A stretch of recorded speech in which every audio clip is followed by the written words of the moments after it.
Assalamualaikum warahmatullahi wabarakatuh. Alhamdulillahilladzi hadana lihada wa syahru Ramadan wa syahru sujud wa syahru qiyam wa syahru ibadah. Faqala Allah Ta'ala fil Qur'anil Karim. Bismillahirrahmanirrahim. Ya ayyuhalladzina amanu kutiba alaikumus syiyam kama kutiba alal ladzina min qablikum la'allakum tattaqun. Alhamdulillah, sahabat Muhtiga yang dirahmati Allah Subhanahu wa taala, segala puji bagi Allah yang telah memberikan begitu banyak kenikmatan kepada kita semua, sehingga dengan kenikmatan tersebut kita dapat menggunakannya untuk semata-mata beribadah kepada Allah Subhanahu wa taala. Selawat serta salam tak lupa kita haturkan kepada Sayyidul Anbiya wa Sayyidul Muhibbin, yaitu Rasulullah sallallahu alaihi wasallam. Sahabat Muhtiga yang dirahmati Allah Subhanahu wa taala, di dalam surat Al-Baqarah Allah mengatakan, ya ayyuhalladzina amanu, wahai orang-orang yang beriman, kutiba alaikumusiyam, diwajibkan kepada kalian untuk berpuasa, kama kutiba alal ladzina min qablikum, sebagaimana diwajibkannya kepada umat-umat terdahulu, la'allakum tattaqun, agar kalian senantiasa bertakwa. Imam Al-Ghazali dalam kitab Ihya Ulumuddin mengklasifikasikan ada 3 tingkatan puasa, yang dimana dari 3 tingkatan tersebut masing-masing berbeda-beda. Yang pertama, kata Imam Al-Ghazali, ada tingkatan yang namanya shaumul am, yaitu puasanya orang umum. Bagaimana cara orang puasa umum? Yaitu mereka senantiasa hanya bisa menahan lapar dan haus, sementara indera mereka seperti mata, mulut, telinga, mereka tidak mampu untuk menguasainya. Dan yang kedua, kata Imam Al-Ghazali, ada tingkatan puasa yang bernama shaumul khaus, yaitu puasanya orang-orang khusus. Bagaimana puasanya orang khusus?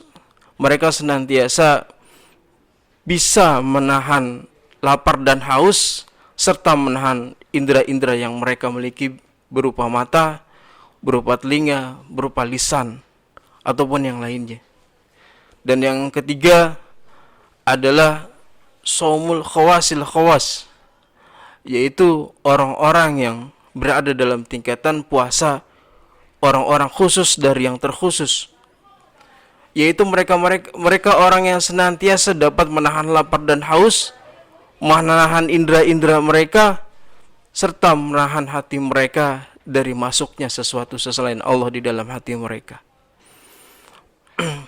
Puasa asal kata dari bahasa Sanskerta, yaitu upawasa, dan masuk ke dalam bahasa Indonesia menjadi puasa.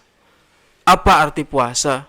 Puasa itu adalah menahan diri dari nafsu-nafsu hewaniyah yang manusia miliki di dalam dirinya.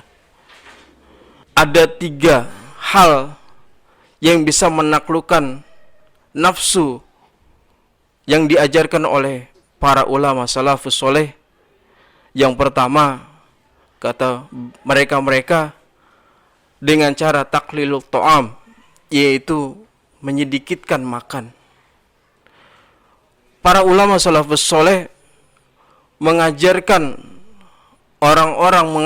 murid-murid untuk menyedikitkan makan, agar nafsu yang di dalam badan manusia tersebut bisa taat atau bisa diajak ibadah oleh Allah Subhanahu wa taala.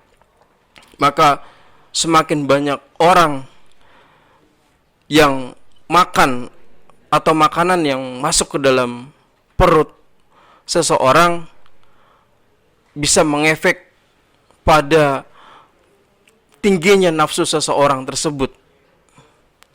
Yang kedua, kata mereka, yang dapat menundukkan hawa nafsu adalah taklilul manam, yaitu orang-orang yang senantiasa menyedikitkan tidurnya ketika malam. Dan malam-malam mereka gunakan untuk ibadah kepada Allah Subhanahu wa taala. Dan yang ketiga adalah hal yang bisa menundukkan hawa nafsu, taklilul kalam, yaitu orang-orang yang senantiasa menyedikitkan pembicaraannya. Pembicaraan yang tidak bermanfaat, pembicaraan yang sifatnya gibah, pembicaraan yang senantiasa menjerumuskan ke dalam hal-hal pornografi dan yang lain sebagainya. Itulah ketiga hal yang dapat menundukkan syahwat dari manusia. Dan Allah sebelum menciptakan manusia, Allah menciptakan akal dulu. Dan ketika Allah menciptakan akal, itu dijelaskan di dalam kitab Duratun Nasihin. Ketika Allah menciptakan akal, Allah berkata kepada akal tersebut, "Man ana wa man anta?" Siapa saya dan siapa kamu? Dan akal menjawab, "Ana abduka wa anta rabbuk." Saya adalah hambamu dan kamu adalah Tuhan saya. Ketika Allah selesai menciptakan akal, Allah menciptakan nafsu. Dan ketika Allah menciptakan nafsu, Allah bertanya kepada nafsu tersebut, "Man ana wa man anta?" Siapa saya dan siapa kamu? Dan nafsu itu berkata atau menjawab,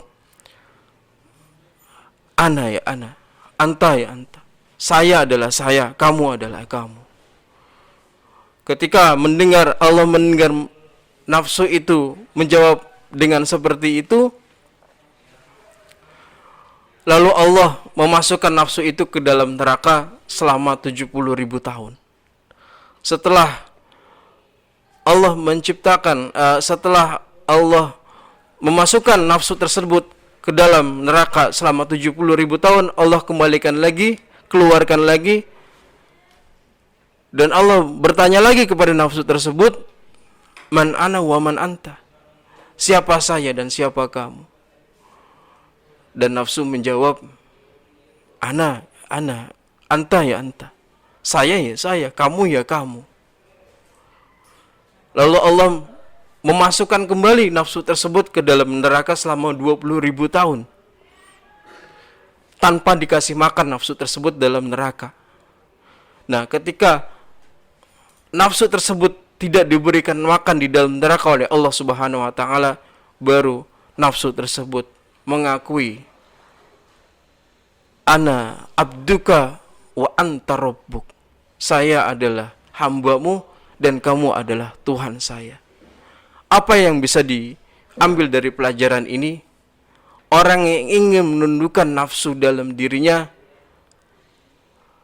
sangat ampuh dengan cara berpuasa yang wajib maupun yang sunnah. Mudah-mudahan Allah memberikan kemudahan kepada kita semua untuk senantiasa menjalankan puasa Ramadan beserta ibadah-ibadah yang lainnya. Wassallallahu ala sayyidina Muhammad wa ala alihi wasallam. Walhamdulillahirabbil alamin.